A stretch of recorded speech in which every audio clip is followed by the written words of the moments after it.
Hello, आप सभी को नौकरी फॉर्म पे स्वागत है। आज जो देख पा रहे हैं एक न्यू वैकेंसी जो दिखाई दे रहा है एनआईटी पटना, जिसको नेशनल इंस्टीट्यूट ऑफ टेक्नोलॉजी बोलते हैं। तो यहाँ पे साफ साफ आपको ऊपर दिखाई दे रहा होगा, नॉन टीचिंग पोस्ट के लिए आपका वैकेंसी है और टीचिंग पोस्ट के लिए भी वैकेंसी आया है और नॉन टीचिंग के लिए। तो जो मैंने वीडियो रिकॉर्ड कर रहा हूँ वो नॉन टीचिंग पोस्ट के लिए होगा, जिसमें आपका सुपरिटेंडेंट होगा, रजिस्ट्रार होगा, टेक्निकल असिस्टेंट होगा, लैब असिस्टेंट होगा। इस प्रकार से बहुत सारा आपका पोस्ट यहाँ पे जो दिखाई देगा। तो आपको जो होगा किसी ब्राउज़र में एनआईटी पटना सर्च करके आपको जो है आप रिक्रूटमेंट सेक्शन में आ जाना होगा। तो रिक्रूटमेंट सेक्शन में आइएगा तो आपको इस प्रकार से दिखाई देगा। तो यहाँ पे जो आपका एडवर्टाइजमेंट जो दिखाई दे रहा है यहाँ पे, तो एडवर्टाइजमेंट फॉर नॉन टीचिंग, यहाँ पे कैडर ऑफिस या ऑफिसर या फिर स्टाफ रिक्रूटमेंट 2026 इस प्रकार से दिखाई देगा। तो इसको थोड़ा सा स्क्रॉल कर पाइएगा तो यहाँ पे देख पाइएगा बहुत सारा आपका पोस्ट के लिए यहाँ पे एडवर्टाइजमेंट है, आपको दिखाई देगा यहाँ पे। तो यहाँ पे जो मैं बता दूँ, जिसमें फर्स्ट में आपका advertisement for the post of assistant registrar के लिए, तो यहाँ से आप जो डाउनलोड कर पाएंगे PDF। फिर उसके बाद यहाँ पे असिस्टेंट, यहाँ पे advertisement for the post of assistant librarian के लिए है, लाइब्रेरियन पोस्ट के लिए। उसके बाद यहाँ पे एडवर्टाइजमेंट फॉर द, यहाँ पे टेक्नीशियन के लिए है और यहाँ पे advertisement for the post of technical assistant के लिए। तो इस प्रकार से वैकेंसी है। और थोड़ा सा इसको और स्क्रॉल कर पाइएगा तो यहाँ पे आपको जो दिखाई देगा टेक्निकल असिस्टेंट के लिए नीचे, उसके नीचे जो होगा जूनियर असिस्टेंट का आपका होगा। तो यहाँ से PDF आप डाउनलोड करने का ऑप्शन आ रहा है। तो आपको जो PDF जो ओपन होगा वो आपको क्रोम में ही ओपन होगा। डाउनलोड इसका PDF नहीं हो पा रहा है, इसका लिंक हो सकता है आपको शेयर कर सकते हैं। तो यहाँ पे जो देख पाइएगा, फिर उसके नीचे जो सुपरिटेंडेंट के लिए है आपका पोस्ट के लिए, तो यहाँ भी डाउनलोड कर सकते हैं। और अप्लाई जो है आपका स्टार्ट हो चुका है 3 मार्च से लेकर के आपका 24 मार्च, जो मैं आगे जो PDF में मैं बताऊँगा। तो यहाँ से जो है आप अप्लाई भी कर सकते हैं। यहाँ पे जो लिखा है यहाँ पे, तो लिंक जो है एक्टिव हो चुका है। तो यहाँ पे चलते हैं, सबसे पहले यहाँ पे बात कर लेते हैं रजिस्ट्रार के लिए और सुपरिटेंडेंट के लिए। तो यहाँ पे जो आपको जैसे यहाँ पे क्लिक कर पाइएगा यहाँ पे, तो यहाँ से आपका ओपन हो पाएगा PDF। तो यहाँ से जो PDF देख पा रहे हैं ओपन हो गया है।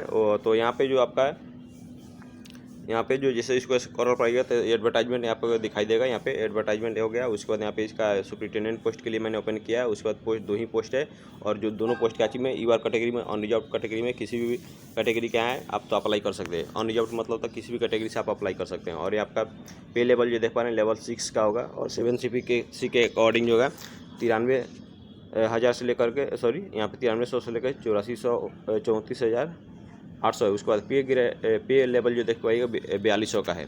तो इस प्रकार से हो गया। इसका थोड़ा सा जो डेट है, इंपॉर्टेंट डेट है, उसको देख लीजिएगा। तो आपका 3 मार्च से आपका जो यहाँ पे फॉर्म जो ना फिल होना स्टार्ट हो चुका है। उसके बाद 24 मार्च लास्ट डेट रहने वाला है। और लास्ट डेट फॉर जो सबमिशन, इसको जो है ना, इसमें ऐसा है कि आपको फॉर्म जो फिल करके उसके बाद आपको हार्ड कॉपी एक इसका फॉर्म का जो फॉर्म जो डाउनलोड कीजिएगा और उसके बाद जो है आपका जो भी डॉक्यूमेंट्स उसमें अपलोड कीजिएगा। तो उसका सेल्फ अटेस्टेड करके साइन करके आपको 30 मार्च तक को यहाँ पे शाम को 5 बजे तक ले पटना NIT आपको पहुँचना होगा। चाहे आप स्पीड पोस्ट से कीजिए या फिर बाई स्पीड पोस्ट से ही ज़्यादा सही रहेगा। तो आपको उस तरह से सेंड करना होगा।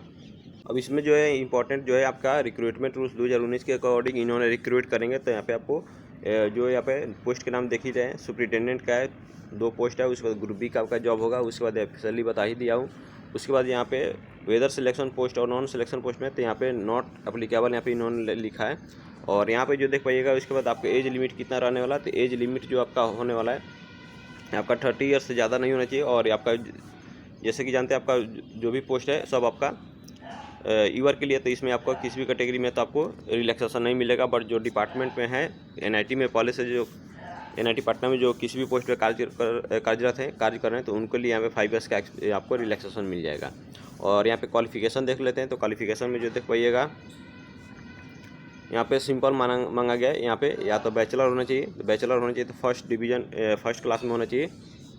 यहाँ पे फर्स्ट क्लास में बैचलर होना चाहिए या फिर मास्टर डिग्री आपके पास 50% से है तो भी आपका हो जाएगा।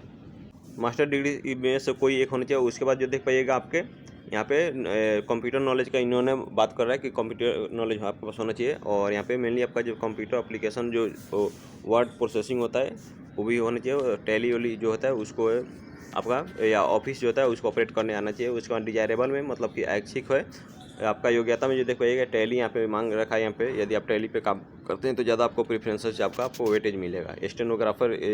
स्टेनोग्राफी जो होता है ना स्किल, जिसमें शॉर्ट हैंड राइटिंग होता है, उसको भी इन्होंने ज़्यादा प्रेफरेंसेस देंगे।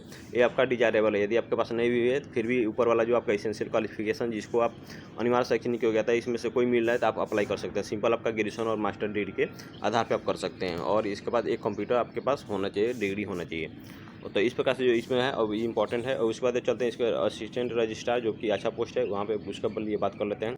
अब यहाँ जो देख पाइएगा आपका असिस्टेंट रजिस्ट्रार के लिए, इसके पहले मैंने सुपरिटेंडेंट पोस्ट के लिए आप बता रहा था। तो यहाँ पर असिस्टेंट रजिस्ट्रार के लिए आपका इसमें भी 2 ही पोस्ट है, बहुत कम पोस्ट है। और उसके बाद यहाँ पे रेगुलर अनरिजर्व कैटेगरी में होगा। उसके बाद यहाँ पे पे लेवल जो देख पाइएगा 5400 का ग्रेड पे है। उसके बाद यहाँ पे देख पाइएगा जो एप्लीकेशन जो ऑनलाइन अप्लाई कीजिएगा, तो अप्लाई करने के बाद यहाँ पे 24 मार्च तक ले आपको यहाँ पे 24 मार्च तक ले आपको यहाँ पे सेंड करना होगा। यहाँ पे कहते हैं तो यहाँ पे शाम को 5 बजे तक ले। और उसके बाद आपका एड्रेस क्या आता है, यहाँ पे registrar national institute of technology Patna NIT Patna, जिसको अशोक राजपथ पटना मतलब एड्रेस दिया, इस एड्रेस पे आपको सेंड करना होगा।